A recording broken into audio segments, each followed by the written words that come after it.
My name's Evan. I turned 30 last week. I didn't expect much for my birthday. I'd gotten used to quiet celebrations, just a slice of cake at my desk, maybe a movie if I wasn't too tired. Still, I thought this year might be different. I don't know why. Maybe because 30 felt big. Like maybe they'd finally see me as more than just the help. The invitation came through the family group chat 2 days before. Mom, Sunday dinner at 6. Nothing fancy, but come by if you can. No happy birthday text. No cake emoji.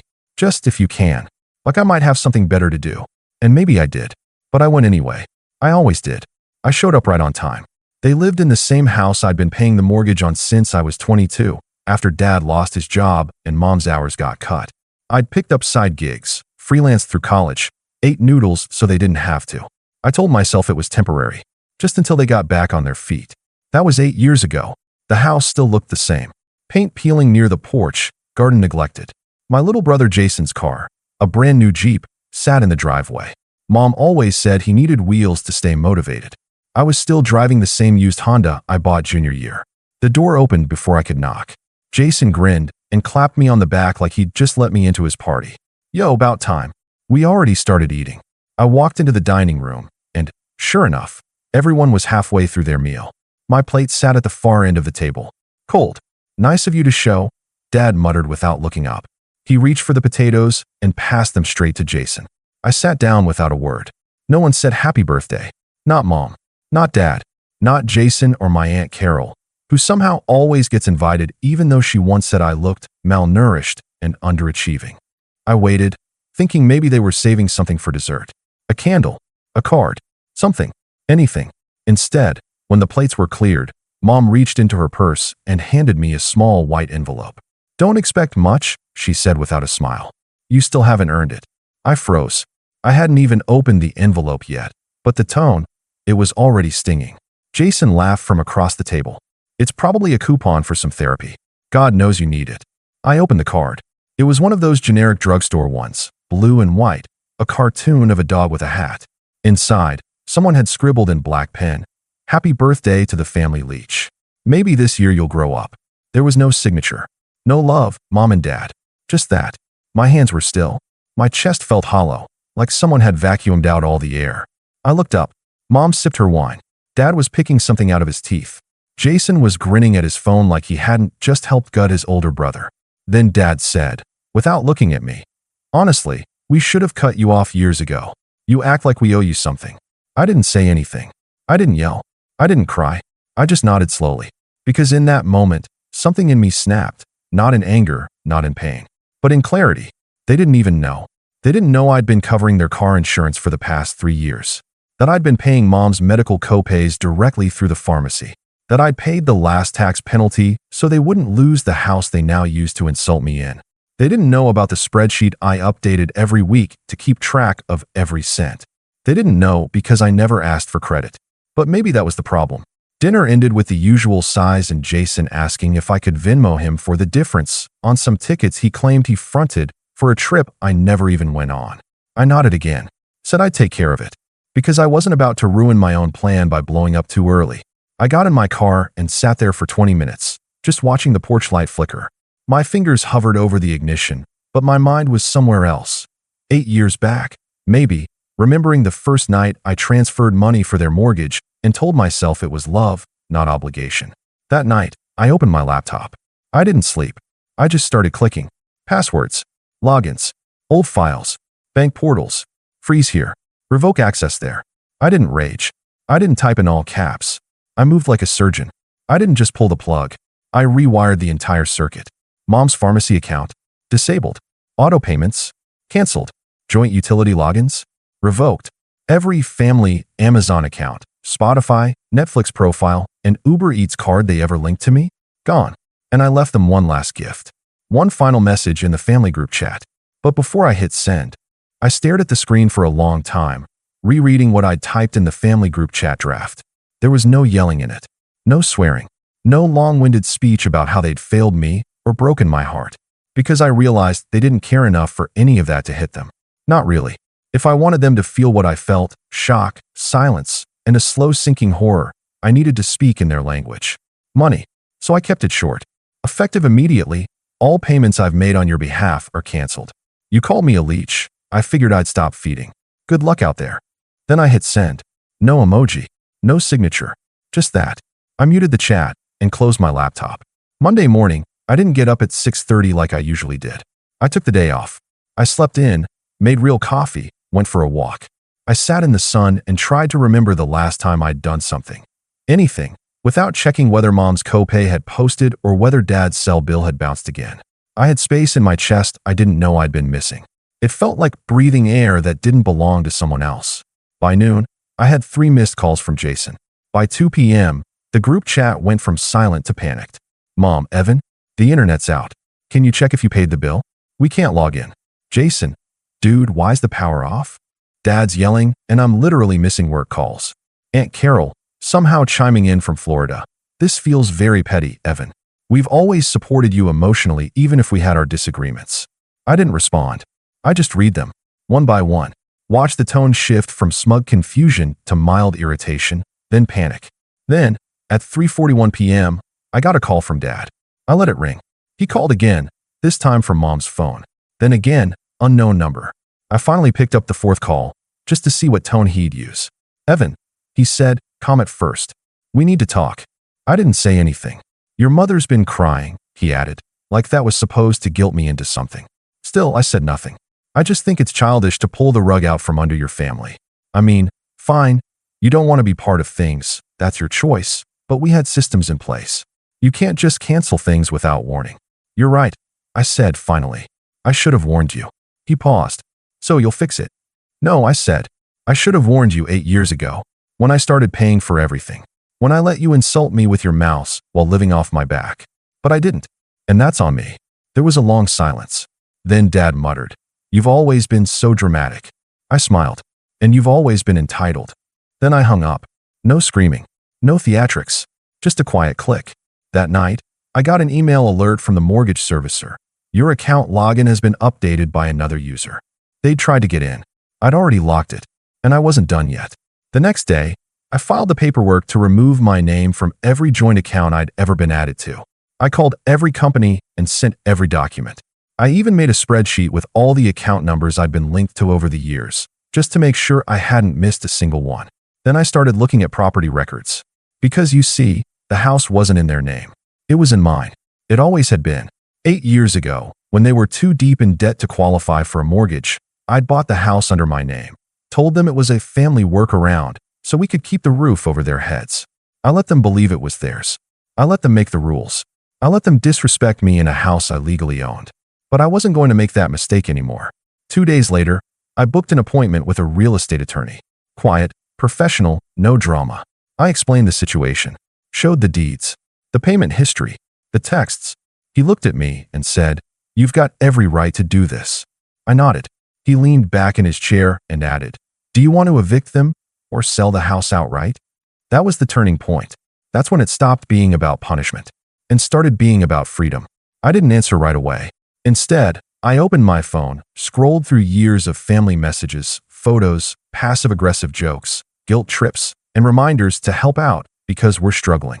Then I went back to that birthday card. Maybe this year you'll grow up. I looked at the attorney, smiled, and said, let's list it. The house hit the market a week later. Quietly. No for sale sign on the lawn, no warning dropped in the group chat. Just a discreet listing through the attorney's recommended realtor. She was sharp, efficient, and not the type to ask personal questions when you said, yes, I own the house. No, they don't know that yet. We scheduled the first walkthrough for a Tuesday afternoon. I picked a time I knew Mom would be at her weekly church volunteering shift, and Dad would be out at one of his endless, networking lunches that never seemed to lead to a job. Jason, as usual, was probably gaming upstairs with noise-canceling headphones on. The realtor brought in a couple and their young daughter. They were polite. The wife looked around at the kitchen and said, it has potential, doesn't it? I could hear her tone, already imagining repainting the cabinets and knocking out the ugly half-wall. The husband asked about the HVAC and the roof. I had the answers ready. I'd paid for both repairs just last year, after all. Halfway through the tour, I heard a door slam upstairs. Jason came thudding down the hallway in socks, hair unbrushed, wearing pajama pants. He looked from me to the couple and back again. What's going on? He said, frowning. The little girl smiled and waved at him. The wife said, "Sorry, is this a bad time? We didn't realize." Jason turned to me. "Dude, why are people walking through the house?" I didn't respond right away. Instead, I looked around the living room, the same one where I sat countless nights during college, laptop on my knees, trying to stretch my freelance gigs just enough to cover another month of their bills. Then I turned to Jason and said, "It's not your house, Jace." "Never was." The realtor stepped in quickly, offering the couple a quick look at the backyard while I handled things. They nodded and went outside. Jason's face turned red. "Okay, what does that mean?" I raised an eyebrow. "Exactly what it sounds like. This house is under my name. Legally, I've been paying the mortgage, and I've decided to sell it." He blinked. Once. Twice. Then he laughed. A short, stunned kind of laugh. "You're joking." "Nope. That's not even. Like, you can't do that, dude. Mom and Dad live here." "Correct. And they've been living here, rent-free, while calling me a leech. And handing me birthday cards with insults inside." His mouth opened, but nothing came out. He looked suddenly very, very young. "You really didn't know?" I asked. "After all this time?" Jason shook his head. "They always said they own the house. That they let you live here, sometimes out of pity." I stared at him. "You thought I was living here out of pity?" He rubbed the back of his neck and looked away. "I mean, you never had friends over. You never brought girls around. You were always working. Always stressed. Because I was paying for everything. So you could sit in your room and stream video games." He swallowed hard, like the math was starting to click. And then we heard the front door open. Mom. She came in holding a half-empty cup of iced coffee, chatting on the phone. She didn't see the realtor or the couple in the backyard yet. Just me, standing with Jason in the living room. "Oh, Evan, are you finally fixing the sink?" "Because." Then she noticed his expression. "What's wrong with you two?" I didn't answer. She stepped closer and narrowed her eyes. "What's going on?" Jason turned toward her, voice low. "Mom, did you know Evan owns the house?" The pause that followed felt like the universe holding its breath. Mom's face didn't twitch. Not an inch. Then, slowly, she lowered her drink and said, "Jason, don't be ridiculous. We let him sign the papers because his credit score was better. That doesn't mean he owns it." I smiled. She still didn't get it. "The deed is in my name," I said. Calmly. "I made the down payment. I've been paying the mortgage. This isn't your house." Her face twitched then. Not fear. Not sadness. Rage. "You ungrateful little. How dare you try to throw your parents out of their own home," she hissed. I didn't flinch. "Mom, you threw me out first. You've been throwing me out piece by piece for years. When you laughed at my job. When you called me a disappointment in front of your friends. When you used my money and told people I was a failure." She crossed her arms. "So this is revenge? You're evicting your family? On your birthday?" I laughed once dryly. "No, this isn't revenge. This is closure." Then the realtor walked back in with the couple, smiling politely. "We just love the layout," the wife said. "And the backyard's perfect. I think we'll put in an offer." Jason looked at Mom. She looked at me. And I looked at the future I should have claimed years ago. Mom didn't speak again, not right away. She just stared at me like I was a stranger who had broken into her living room. Jason stood behind her, quiet now, his earlier cocky smirk gone. The couple was chatting with the realtor about offer terms and contingencies as if they were talking about curtains and countertops, not the implosion of the family who still technically lived there. I stepped outside to give them space and waited near the mailbox, hands in my pockets, watching the wind ruffle the weeds in the front yard I used to mow. A minute later, the realtor joined me. "They're ready to move forward," she said. "They love the place. Good offer above asking. They can waive the inspection if needed." I nodded. "Let's do it." She tilted her head slightly. "Are you sure you're okay with all this?" I looked at her. She wasn't being nosy, just doing her job, making sure the seller wasn't about to pull out for emotional reasons. A lot of people second-guessed themselves when family was involved. But I didn't. "I've never been more sure of anything," I said. By the time I walked back inside, Mom had taken her meltdown into the kitchen, where I could hear the telltale clinking of her wine glass being filled to the rim. Jason had disappeared, probably sulking in his room or texting someone for validation. Dad still wasn't home yet, but I could already imagine his reaction when he found out what had happened. Some overdramatic speech about betrayal, maybe a fake heart issue thrown in for sympathy. He'd always been good at performative outrage. The house was weirdly quiet after the buyers left. I sat on the edge of the couch, taking it all in. Every picture on the wall I'd paid to have framed, the TV I'd bought after Dad cracked the old one during one of his outbursts, the broken lamp in the corner from a fight Jason started last Thanksgiving. All of it sat in silence, like a museum exhibit called Things Evan Paid For but was never allowed to touch. It was strange. Not sad. Not nostalgic. Just strange. That night, I didn't go back to my apartment. I stayed in the guest room upstairs, the one Mom once called my pit stop whenever I needed to feel like a real adult. I laid down, stared at the ceiling, and didn't sleep. Not out of stress, just clarity. I woke up at 6 a.m. to the sound of Dad yelling downstairs. "You're telling me he's selling it? You let him do this?" I didn't move. I let them stew. When I finally came down, Dad was pacing the kitchen in an undershirt, phone in hand, probably trying to call the bank or the police or some long-forgotten cousin who might be a lawyer.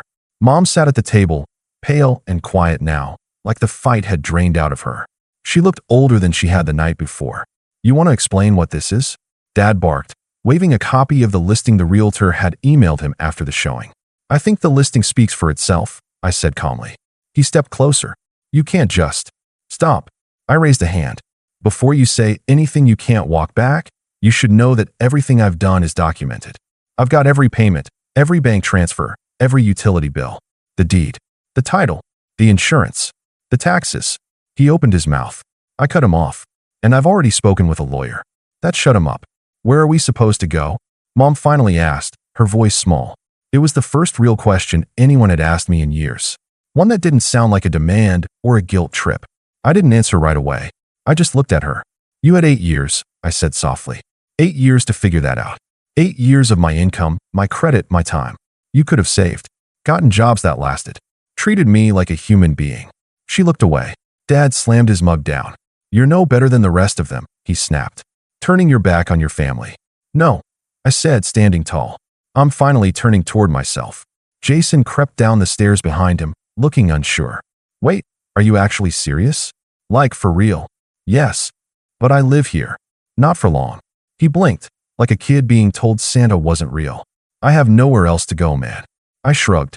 Neither did I when I was sleeping on couches trying to keep the lights on in this house. But I figured it out. I walked over to the counter and grabbed the envelope that held the buyer's preliminary offer. 30 days, I said. That's how long the closing process takes. After that, I suggest you find your own way. Like I did. And with that, I left. Not forever, yet. But for the moment, that was enough. I had one last move to make. And it wasn't selling the house. It was something bigger. The offer closed exactly 31 days later. I signed the final paperwork at the attorney's office with the kind of quiet, unshakable confidence I never used to have. Not around my family, at least. The realtor slid the check across the table, and I didn't even blink. It wasn't just a payment. It was proof that I could build something, own something, finish something, without anyone else's name stapled on top of it like a participation ribbon. I didn't go back to the house that day. I didn't help them pack. I didn't check in to make sure they were okay. I'd given them nearly a decade of those things, and they'd handed me back sarcasm, silence, and debt. But I did leave one thing behind. A folder. Printed, not digital. I knew Dad wouldn't open an email unless it was flagged urgent in red. Inside the folder was a document titled, Things You Claimed I Never Did. It included a spreadsheet with every dollar I'd paid on their behalf. Mortgage statements, grocery bills, health insurance premiums, credit card payoffs I'd made without telling them, just to keep their accounts open. Every Uber I'd ordered when Mom had her surgery.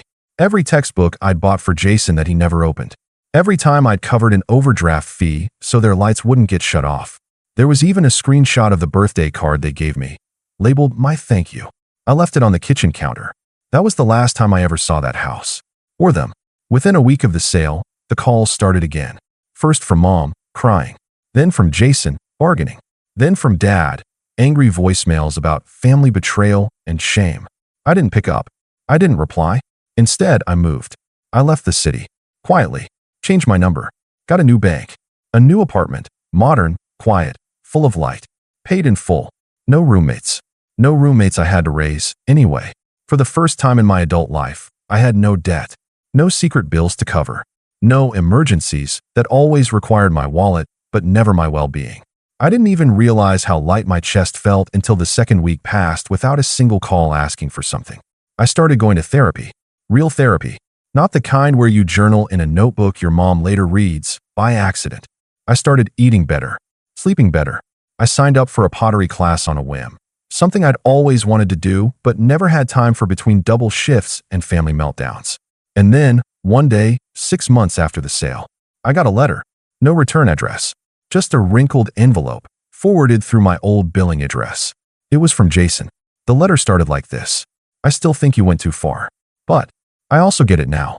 He said he was living in a shared apartment across town, working part-time, cooking his own meals, paying rent, for the first time in his life.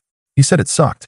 He also said it was the first time he understood what I must have gone through, that he hadn't known, that they told him I liked taking care of things, that I needed to feel useful. He closed the letter with, I don't expect you to forgive us, but I hope someday you'll talk to me again, even if it's just to tell me I was a fool. I folded the letter and put it in a drawer, not ready to respond. Not yet, but maybe one day. Mom and Dad never wrote. I don't think they ever will. And that's fine, because I'm not angry anymore. I'm not bitter. I'm free. They used to call me the family leech, but I was the lifeline, and I finally let go. Now, I don't walk on eggshells. I walk on tile floors I picked out myself, in a place where no one calls me a disappointment for not buying groceries I never ate. I have peace. I have space. And on my 31st birthday, I bought myself a real card. It said, "Congratulations. You made it out."